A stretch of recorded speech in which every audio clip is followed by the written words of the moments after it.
Today it is a treat for all of you and a great honor for me to be joined by one of the most recognized and respected sports broadcasters ever, the host of TNT's Inside the NBA since 1990, the legend himself, Mr. Ernie Johnson Jr. Thank you so much for joining. How are you doing this evening? I'm doing great, Manav. If I were doing any better, I'd be jealous of myself, but I do feel really old when you say he's been doing that studio show since 1990. That's a long time. That's if I'm doing my math correctly, then that's more than a dozen years before you were born, correct? I was born in 2003, so 13 years. Yeah. I'm an old man, and it's a thrill for me to join you because we've talked about this for a long time now, and I'm just glad we're able to get it done. Absolutely. I'm just so happy that finally able to get an interview, talk to you in person. It's just truly an honor. And you've been doing such an amazing job for so many years. And Inside the NBA, I think is definitely the model for a sports show. But first of all, I just want to really ask you, I want to hear about Shacked and a Fool. That's just one of my favorite parts of the show. I just really want to know, how it was created, and is it one of your favorite parts as well? Because I just laugh so much. Shout out to the editors, amazing job that they do. It's just awesome. Yeah, I think it's look, bloopers have been around for as long as sports has been around, and Shaq wanted to put his unique spin on it, and so the play on words with Shacked and a Fool rather than acting a fool, and it's like a natural thing. But the difference is, look, anybody can show bloopers, and everybody does. But again, you pointed out our production crew, our editors do such a wonderful job. There's always another layer to the mistake. It's one thing if a guy turns the ball over, throws it 10 rows into the stands. We've all seen that happen. But then our production folks who work on that always come up with a new spin on it. So really, that's what you're waiting for. The actual blooper play, you've probably seen already during the week, but what they do to it after that, that's what makes it really funny. So yeah, it's just, we have a great time with that. Shaq has a great time with it. And the amazing thing, Manav, is that, it's become kind of part of the lexicon of NBA players. If they make like a bonehead play, we've overheard them time and again, like they're on the bench and want to look the other side. It's going to be on Shacked and a Fool. And so, yeah, it's kind of taken on a life of its own. Yeah, for sure. In the All-Star game, you had, I think, Scotty Barnes, who it was, and kept missing the layup or the hook shot, I think it was, over and over. And he was like, I'm going to be on Shacked and a Fool. And, it was awesome. Right. It was so awesome. You know what? And that's it. So Shacked and a Fool has become, kind of part of the vocabulary, and so has gone fishing. What Kenny brought to the table years and years ago, and so, players will be in a playoff series and be facing elimination, and they're doing interviews before the game, so we're not ready to go fishing. So that's a nod to what Kenny has brought to the table. So it's kind of been really cool to see that transpire over the last, as you pointed out, 32 years now that I've been in that chair. Yeah, it's just such an icon inside the NBA. It's taken over, and everybody just knows about it. They've been following it for so many years. It's truly incredible. And you were the host of the NBA 75 Ultimate Draft. I watched that. You did an incredible job with that. But I just want to know, how are you so effective, and able to keep the show going with so many legends and greats just sitting in front of you? How do you know when to move on to the next person, have that great flow? Because I feel that really relates with Inside the NBA too, trying to, keep getting through those topics with Shaq and Kenny and Charles, because sometimes, arguments do get a little bit heated, and that, that's great. That's great. It's really entertaining as well. But, what's the key really for that? You know what? I think, you got to go back to really the foundation of the show, which is really unscripted, which is, kind of like guys just letting it fly. It's unrehearsed. It's not, Manav, it's not like we sit around and rehearse a segment 3 times until we get it perfect and say, okay, when we do it live, now it's going to, we don't want to do that. And, you know, I think for years there were shows that, and I've been part of them on other places that, you know, the producer felt, okay, let's rehearse the first segment. And it's like, really? Because I think you lose the spontaneity, obviously, and the gut level reactions that our guys have to, you know, whatever the issue is. And so we don't do that. I mean, we're not going to rehearse. And I think that's what makes it fun. And it's like you and I didn't sit down this afternoon and say, hey, EJ, let's run through the first couple of questions, because here's what I'm going to ask you, and I want to hear what you want to, how you're going to respond. That just doesn't work. This is much more natural. We're just having a conversation, and that's the way it works with me and Kenny and Chuck and Shaq. And so where I need to, I think knowing your role is really important in what I do. I'm the host of the show. I'm trying to get us from point A to point B to point C. I'm the guy who's reading the articles from around the league and looking at certain numbers and saying, you know, when we start talking about this game, I want to ask Shaq about this quote from this coach, because I think it'll get a great reaction. And his reaction is probably going to be right up Kenny's alley, and Kenny is going to plow right into him. So I have kind of that twisted mindset going into my preparation for the show. And so I'll let those guys go. They'll have their conversation. And sometimes I need to jump in and kind of steer it one way or the other. But sometimes the best thing for me to do is just kind of sit back, just like the folks at home, and say, let's see how this thing's going to play out. So that's how you kind of feel whether you need to jump in and move on. Especially sometimes there are times when Charles tends to repeat himself. And so usually on the third time that he said the same phrase, you know, we'll kind of, hey, Chuck, let's move on. And sometimes the producer's really good at that too, who will get in your ear, because sometimes you're so involved in the conversation, you know, you kind of lose track at times. Sometimes the producer will go in and say, hey, let's move on, you know, again, and then I'll try to get us to the next point. Yeah, you know, it's really cool that you explained that your process, you know, and how you are able to, you know, navigate the show very effectively. I thought that was it was really great to hear about that. And you mentioned unscripted. You know, our interview is unscripted, and I think that really brings out, you know, the best natural reaction that, you know, really makes it entertaining. And that leads me to, you know, your book, Unscripted. It's right here. You know, I read your book, Unscripted. And man, I appreciate, you know, how glad that makes me feel that you did that. I appreciate you, man. of course, you know, it was amazingly refreshing, honestly.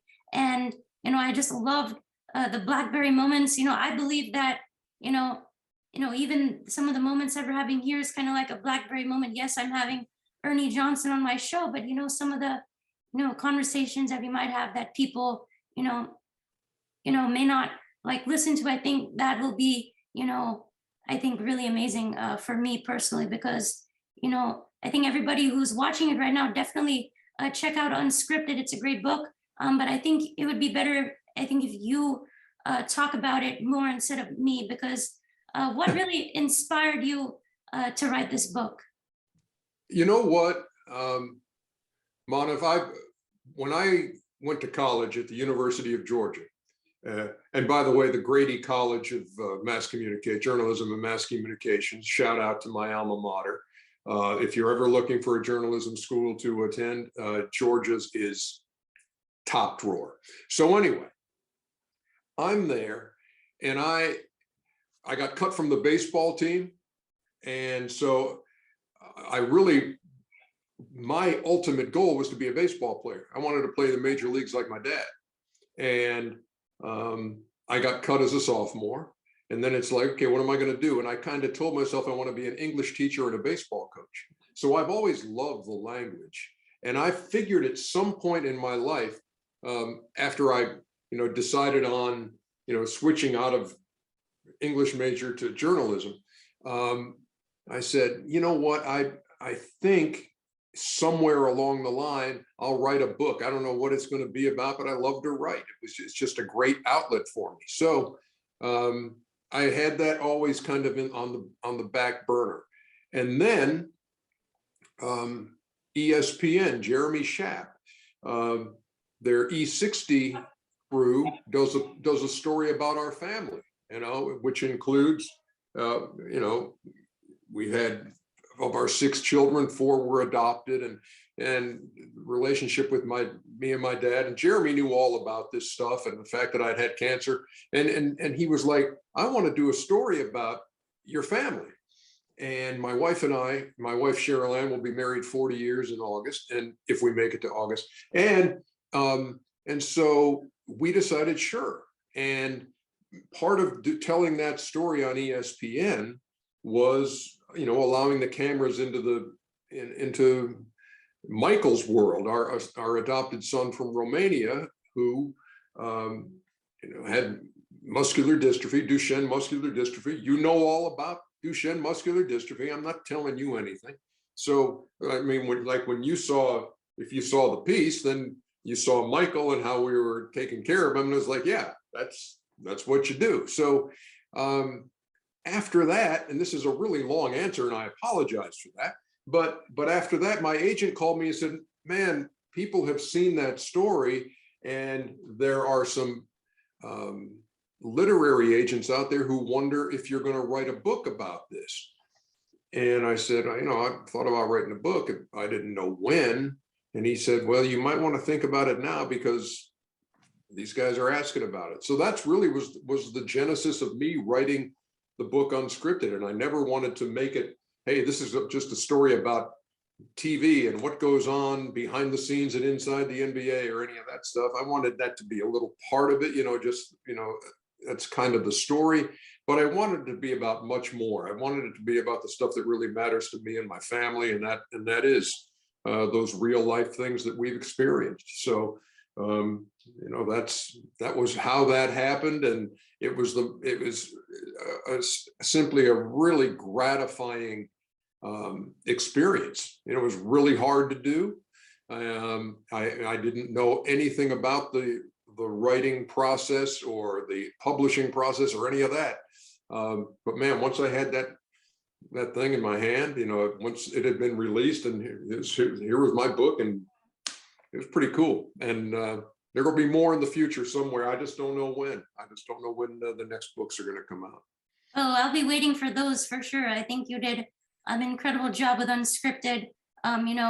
Just really, just besides sports, taking us a glimpse of into your life. I thought that was truly tremendous. And there you go. I mean, that's Unscripted. Definitely go check it out. I think it has so many amazing insights and truths. I think truly great for the soul. I think you know that. And I appreciate, man. I appreciate all the kind words on that, Monip. I appreciate that, man. oh, of course, you're such a legend, and I just, it was such a great book as well. So, is there like a funny story about inside the NBA that maybe some of us haven't heard of, this season? Anything that stands out to you? I know you guys have a lot of great moments together, interactions, truly makes it an icon of sports television. But any funny story from this year? Well, we try not to make the show funny.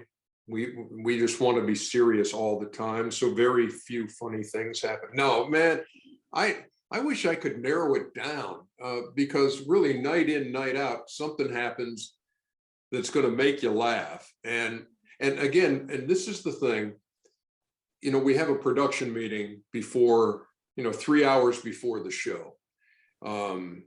And so the producers and the graphics folks, and really anybody who's got a role in the show production wise is on the call. I'm on the call. Kenny and Shaq and Chuck are not, but number one, they do not want to be in a meeting 3 hours before the air, before we go on the air. And number two, we don't want them knowing some of the things we might have up our sleeve, because there are so many contributions from so many people on the production side. They'll say, hey, this is the anniversary of Shaq doing this, or this is on this date in 1995, Kenny did this, and or Chuck did this, or, it's just, there are just lots of things out there that we might want to spring on them. And we certainly don't want them to know 3 hours in advance. So a lot of what happens just happens, and it's organic. I mean, I can't remember specifically anything this season that's happened, but I mean, in recent years, I mean, the night that Shaq didn't understand why I kept referring to Oakland as the home of the Golden State Warriors. This is before they moved to San Francisco. But I say, hey, and for the highlights, we go to Oakland. And I said Oakland again. And he's like, why do you keep saying Oakland? And I was like, because that's where they're playing the game, man. And he's like, since when? I had no idea they played in Oakland. And then Charles jumps on him, and all this is happening live on the air. And so, look, this wasn't like we sat in a production meeting and said, well, let's see if we can get Shaq to think the Warriors don't play in Oakland. You know, it's like these things just happen. And then those are the things that on the next day or later that night, because everything gets shared now on social. I mean, something happens on the air and bang, it's out there for everybody to see.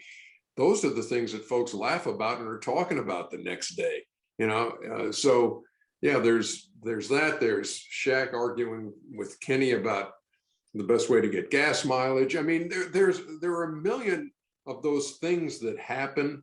You know, people, you know, were racing Kenny to the board. Those kind of things all just happen in the course of our show. Nobody plans it, or nobody says, hey, this is the first segment. This is when this is going to happen. We just kind of do our thing. And sometimes it's hilarious and sometimes it's just stupid. But man, Manav, there's nothing better than going to a job where you know you're going to laugh, you know, at some point during the day. That's a good thing. Yeah, absolutely. You know, that's what, you know, you want a job that is fun, something that you really want to go to and just you have a good time. And that's what I think Inside the NBA is all about. You know, it's just so awesome to see that there's just so many funny moments that take place, and it's all about, you know, being unscripted. And that's kind of, again, it leads to these great moments. But, you know, I want to but listen, you know what you're doing right now? You're trying to tell me this isn't like, I mean, it's not like this is your job right now, but it's not like a job. This is like, you get to do this. It's like, and not specifically with me, but you sit there and you get the first interview with JJ Watt after his injury. You're talking, you know, you're talking to Rich Eisen, you know, and you get to do this. And it's not like a job at all. So you know what I feel like every time I go down to the studio. This is not like working. This is like, I'm going to sit around, watch and talk hoop with NBA champions and Hall of Famers. Yeah, I'll sign up for that. That sounds like a fun job. Oh yeah, you know, it's just so much fun doing this. That's why I've gotten into interviewing, and you know, that's such a great point that you made. It's just so much fun. It doesn't feel like this is work at all. Just a great time talking and just making conversation with, you know, great athletes and great sportscasters. And I want to shift gears to the NBA. I know the NBA is in its final stretch as we head into the playoffs eventually, and it's getting real exciting. And I think the Suns, they've been looking as good as ever with the best record in the NBA, 52-13, even without Chris Paul. You have the Grizzlies, they're looking outstanding, third in the West. And you have the Warriors, they're back once again with Klay Thompson and Steph doing his thing. You have the Nets, we're looking at 500 all of a sudden once James Harden gets traded to Philly, and he's been lighting it up with Joel Embiid. The Heat have the best record in the East, and I think the Lakers really struggling has surprised me a lot in ninth at 28-36. But what's kind of like been the major, probably the biggest story for you this NBA season? There have been a lot of them. And I think one of those stories that involved two teams comes to a little bit of a head on Thursday night on TNT, as I kind of slide that promo for our doubleheader in there, because we got the Nets and the Sixers in Philly. I mean, they make this blockbuster deal. We still haven't seen Ben Simmons. We won't see Ben Simmons tomorrow, but we will see, because it's a road game, Kyrie Irving and Kevin Durant going up against their old teammate James Harden and Joel Embiid on that side in Philadelphia.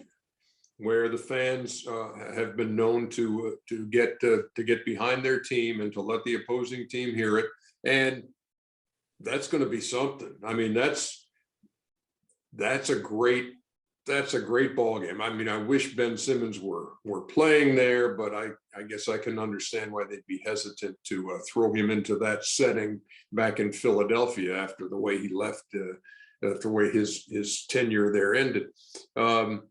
But that's been one of the big stories, and I think that'll continue to be, because we still don't know exactly what kind of a team Brooklyn will have in the playoffs, and if the restrictions will be lifted, if Kyrie can play home games, or if they'll still be limited to road games.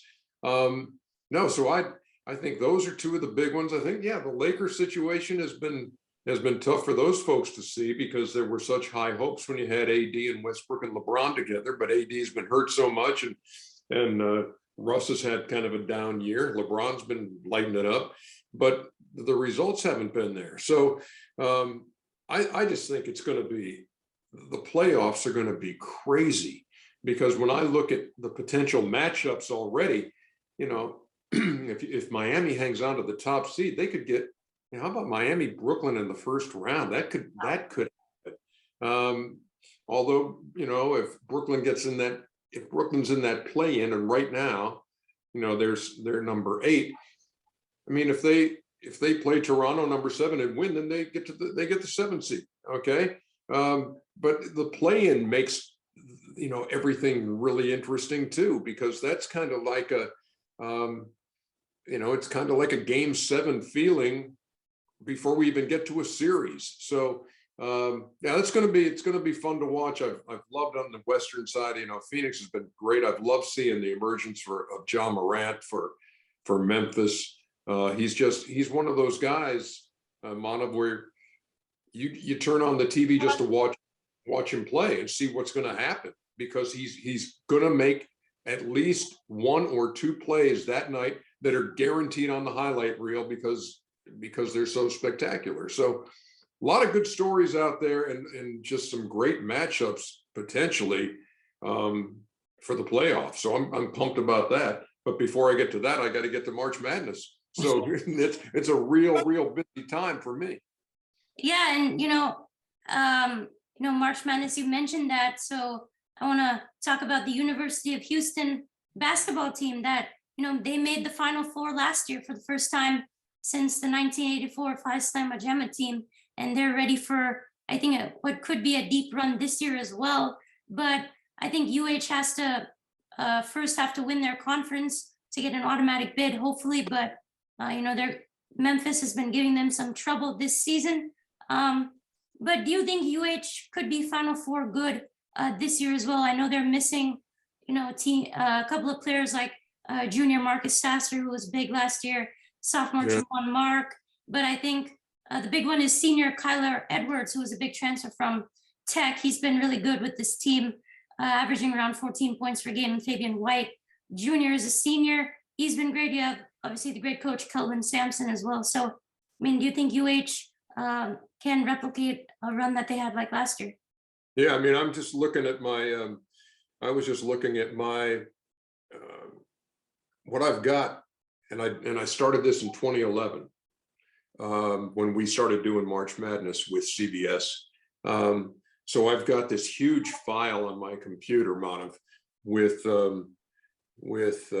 breakdowns on more than 200 teams. And here's and this is the fun thing for me is the preparation. When preparation ceases to become fun for me, then I think it'll be time for me to say, hey, okay, I guess I'm done, because that is such a big part of what we do and what I do. So what's been cool is that I've added to these team profiles for the last 11 years now.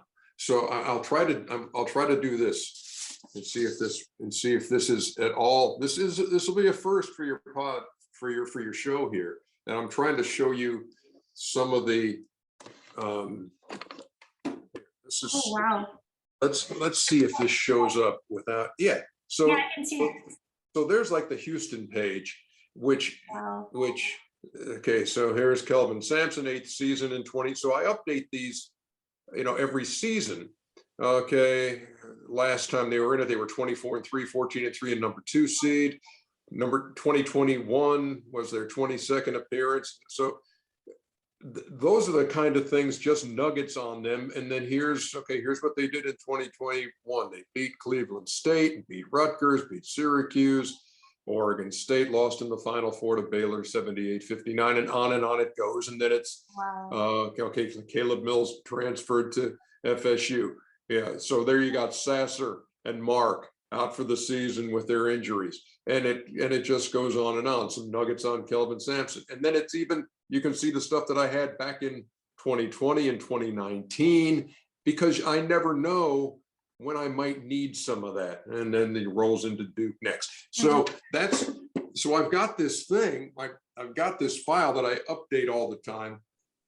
And that's what I'm into right now. And I think just knowing Houston and their pedigree and Calvin's he is such a good coach, and his teams play so hard and they defend so well. I think you'll see them in there, and anytime they're in, they are a threat to go deep, because you don't blow that team out. They stay in every game. They, you're in for 40 minutes of hell like this. It's the old, kind of like the old Nolan Richardson thing used to be at Arkansas, but they get after you. And it would be just another tribute to how well he has coached this team, to lose guys who are as important to that team as they are, and to still be considered, hey, this is a team that could make a run. So yeah, UH is always right there, and Kelvin Sampson is a huge reason why. Yeah, I hope so. UH is my team for sure. And I hope they'll have a great run. I greatly enjoyed their run last year as well. And, Kelvin Sampson, just an amazing coach. And, definitely they have great potential once more. And, shifting gears to, another Houston team, my Houston Rockets. I know the Rockets haven't been much on NBA on TNT. Are you sure you want to go down this road? Yes. Are you sure you want to go down? I guess, being in Houston, you have to. Okay, yeah, I but have to. It's my team. It's my team. I'm supporting them even this year. Head away. Yeah, and it's a rebuild. I understand that's why they're not on, prime time on TNT, and that, that's okay. Currently the Rockets have a 16-49 record, which is just above the Magic for the worst record in the league. Had to say that. And you're just speaking truth, man. I know you are. And you know what? This team's got some young talent. Make no mistake. I mean, really, you can look up and down. I mean, Jalen Green and Christian Wood and Kevin Porter Jr. I think the kid Şengün has shown moments. Josh Christopher. I mean, look, they've got some pieces, but they are so young. You got to learn how to win in this league, and again, and because you look at the teams ahead of them, which is all of them, but it's like, look, the Western Conference is very tough, and you got to pay a lot of dues. But I think Stephen Silas is a good man for the job, and I've wasn't it a 7-game winning streak they had earlier this year? That was kind of like, wow, where did that come from? Yeah, and so they're capable of doing some things, and it'll be interesting. I'm looking at their schedule because I got the same kind of a deal for all the NBA teams too. Wow. I've been doing forever. So home with the Lakers tonight, then home with Dallas. And I'm looking at. I mean, they've got some tough games, but they have also got some.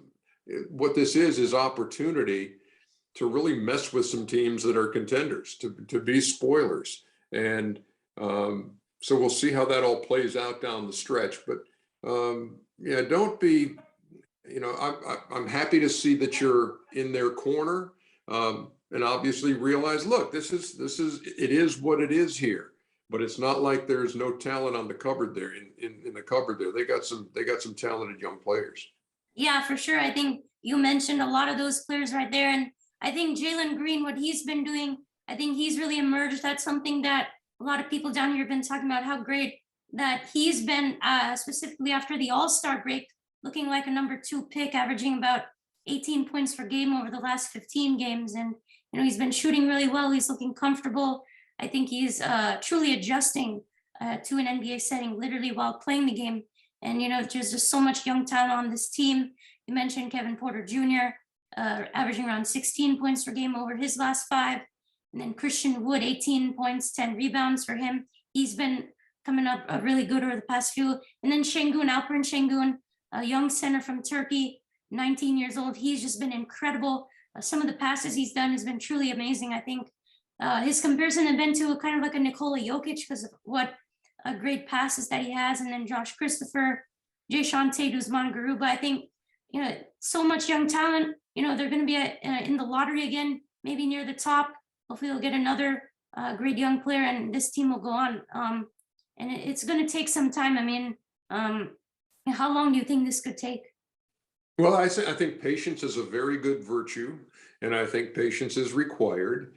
And I think it's very hard to make a step like that, to say, okay, yeah, this is a rebuilding year. We're 16-49, but we're ready to jump into the playoff picture. It just takes progress. It takes health, and it takes steady progress. And I think the development comes just in the reps.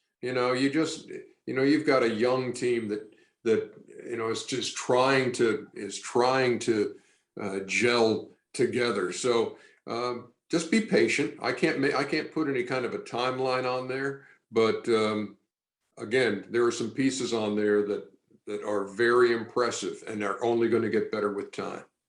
Yeah, I think that's a really great point. And Jalen Green, I think, is definitely on the track to be a future star in this league. I think I interviewed Ryan Hollins the other day on my show, and he's the color commentator for the Rockets. And yeah, he mentioned that, Jalen Green's not even 2 years away from playing high school basketball. And it's really just a completely different setting.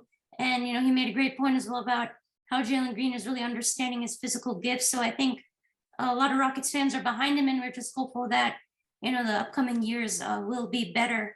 And I wanted to bring up a funny point here. I know people here were talking about, Kenny, and he had some stuff to say, let's just put it that way, about Jalen Green during the dunk contest.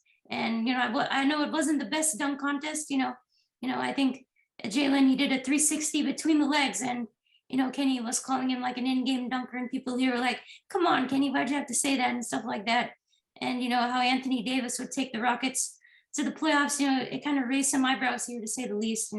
It's like, come on, Kenny, that kind of stuff. Well, you'd have to bring that up with Kenny when you get him on the show. But he's, look, the dunk contest, it comes and goes, Manav. It's, there was a year, there's a couple of years with Aaron Gordon and Zach LaVine, and everybody's, hey, the dunk contest is back. We don't have to fix the dunk contest anymore. And then the other night, or a few weeks ago, it was like, oh man, what are we going to do with the dunk contest? So it just comes and goes. And look, that's not an easy position to be in. You're a young player. It's one thing to be able to do these things, when you're in the gym and but when you're in front of a sellout crowd and every eyeball's on you and the lights are bright and all of a sudden you miss one, and then you start thinking, and then you miss another one, and then it's like, I'm going to be on Shaq and a Fool. That's what happens. And so, but don't take anything personally, Houston. Yeah, that's coming from a two-time champion with your Rockets, Kenny Smith. Come on, the guy loves Houston. He's just, look, he's paid to make observations, and those were his, and there you go. Yep, I agree. Sometimes you have to just say what's on your mind, and I definitely love Kenny. Won those 2 championships last year in Houston. And, just last question for you here. Just want to shift gears to baseball for this question. I know Major League Baseball has been in a lockout for months. There was talks that, they might come to an agreement today. And then, nope, it was reported that, the international draft is a big problem. There's still, the talks haven't been there with the Players Association, and the owners are still far away on certain issues. And I think it's been really frustrating for me because I love baseball. I just wanted to resume, but there are issues that the Player Association have been fighting for specifically for the younger players and for the future of the game. I think pay has been an issue for them, and players have been frustrated too. I had Lance McCullers Jr. on the show a few weeks ago. He was the Astros player rep, and he said how he's frustrated with the process, and he's also talked about how the MLB imposed the lockout. The players were never for that, and it affected him and his rehab. He's behind on his rehab. That's what he was mentioning because of the lockout. But what are your thoughts about the lockout? What's been the issues with the new CBA? I mean, I know as much as you do, if that. I read the same thing as here are the major sticking points, and a lot of it is like reading Greek. It's like, okay, they need to, and so basically what it comes down to is you got these millionaires and billionaires fighting over money. Okay, for the average guy at home, it's going to be like, please, are you serious? Do you realize what you get to do? You realize what your job is? And so I'm not saying that players should just blanket accept everything from whatever the owners want to do, but I'm just saying both sides have got to look at this and say, this is what we have. We can reach an agreement here that's gonna be okay for us. But it's a black eye for the sport. I hate to see it. And like you, if you're a baseball fan, it's that time of year, man. You should be sitting here looking at the Grapefruit League and the Cactus League and saying, man, we're a couple of weeks away from opening day. And so I just think a lot of times just the common fan gets lost in the shuffle here of looking and saying, where's baseball? And it's always beyond me how discussions like this and labor disagreements like this just drag on and on and on. And I think that the average guy is like, man, do you guys realize how good you have it? And apparently they don't. Yeah, I mean, it's kind of hard for people just who are watching baseball casually to really understand it. And I think you mentioned a great point. Like when you read, you're like, what in the world am I reading? Like it's like Greek, and I think that was a great point that you made there. And Ernie, thank you so much for the time that you took out here. I know you're really busy. You got Inside NBA tomorrow, but thank you so much. This was truly a lot of fun talking to you. I truly appreciate it. Manav, I'm so glad we got to do this because look, folks don't realize we go back a ways from our first conversation we've had. It wasn't on a YouTube channel. It wasn't on one of these. We were just kind of talking about stuff, and you were kind of telling me what you wanted to do. And I was kind of like saying, well, here's how I started. And we just had this little dialogue. And then it was, man, it'd be fun to do this show. And I'm just thrilled that we're able to do it.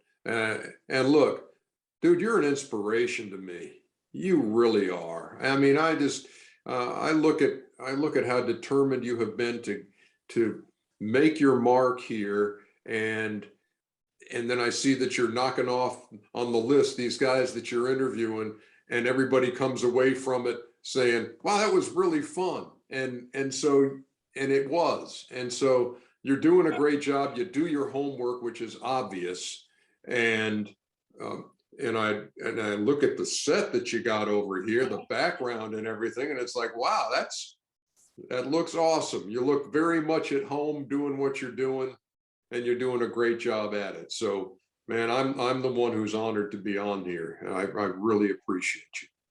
Thank you so much. That truly means so much to me. Those are great words, and it just gives me more confidence to keep going out there and keep getting more interviews. Truly means a lot to you, Jay. And once I post this interview, hope you can.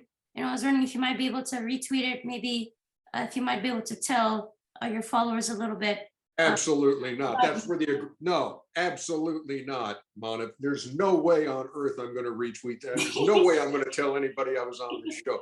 Of course I'll do that. As soon as I see where it is and you say, hey, there it is, retweet it, I will do that. And then hopefully, and I'll put out the word too, hey, you know, if you're looking to do a show, I got this guy in Houston who asks great questions and is and it doesn't just show up. The guy does his homework and is ready ready for the interview. So I promise I'll try. Maybe I can get Kenny to do it, and then you can jump all over him from what he said about. Oh yeah, absolutely. That would be tremendous. That would be tremendous.